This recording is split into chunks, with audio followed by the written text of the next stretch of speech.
आप सभी छात्र छात्राओं का एक्चुअल स्टडी में स्वागत है।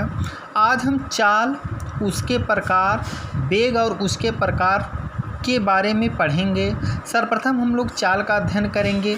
किसी वस्तु द्वारा इकाई समय में तय की गई दूरी को चाल कहते हैं।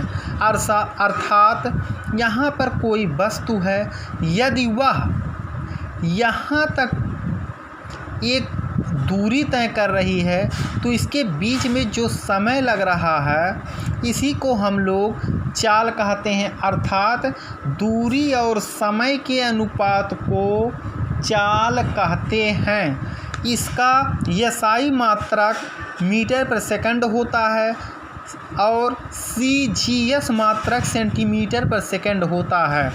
यह एक अदिश राशि है। अब हम चाल के प्रकार के बारे में पढ़ेंगे।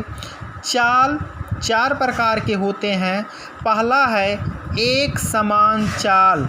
यदि कोई वस्तु समान समयांतराल में समान दूरी तय करती है, चाहे समयांतराल कितनी भी छोटी क्यों ना हो, तो वस्तु को एक समान चाल में समझा जाता है।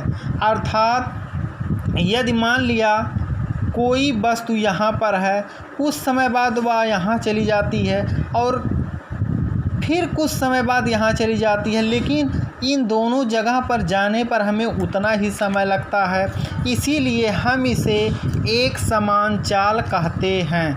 अब दूसरा है असमान चाल।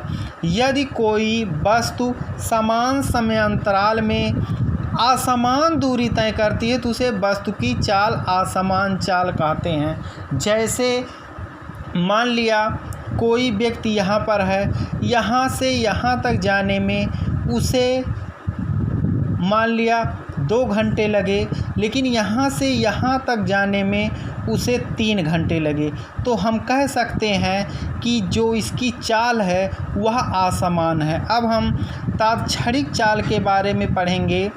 किसी खास समय में खास जगह पर जाने की चाल को हम लोग तात्क्षणिक चाल कहते हैं। अब नंबर 4 है औसत चाल।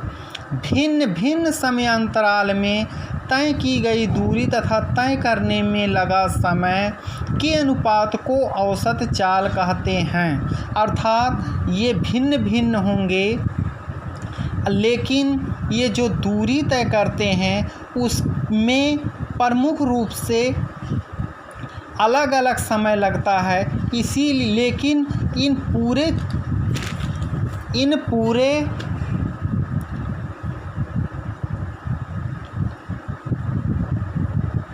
पूरे रास्तों को तय करने में भिन्न भिन्न समय लगा, लेकिन इनके पूरे समय को मिला देने पर जो समय निकलता है उसे ही हम औसत चाल कहते हैं। अब हम वेग के बारे में पढ़ेंगे।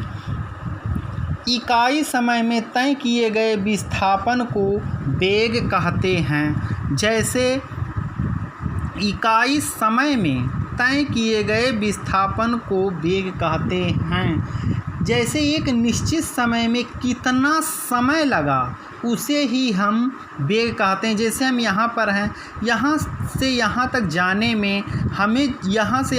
में जो हमें निश्चित समय लगा है उसी को ही हम वेग कहते हैं। इसे u या v से सूचित किया जाता है।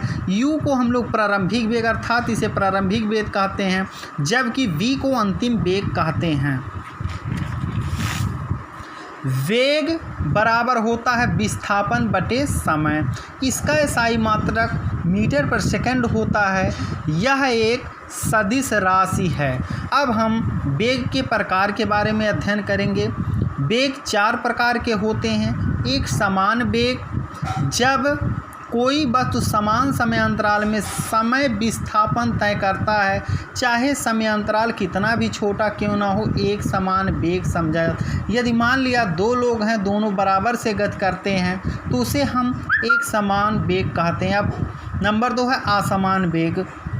जब कोई वस्तु समान समयांतराल में असमान विस्थापन तय करता है, चाहे समयांतराल कितना भी छोटा क्यों ना हो, उसे असमान वेग में समझा जाता है।